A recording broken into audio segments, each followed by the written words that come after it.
Nou, hy skryf eerlik oor die uitdagings van roem op 'n jong ouderdom en druk om perfek te wees.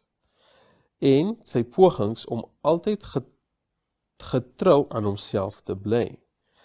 Met foto's, stories en persoonlike insigte gee Lucky vir jong lesers raad oor selfvertroue, egtigheid en hoe om jou innerlike lig te behou.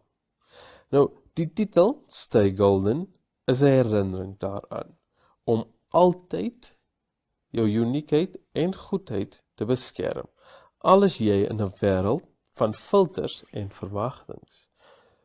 Nou, die van julle wat kyk, die van julle wat selfs belangstel om 'n model te wees, of jy nou 'n manlike model of 'n vroulike model wil word, gaan lees hierdie boek en vat sy boodskap na haar toe. En moenie toelaat dat die wêreld se druk jou verander nie.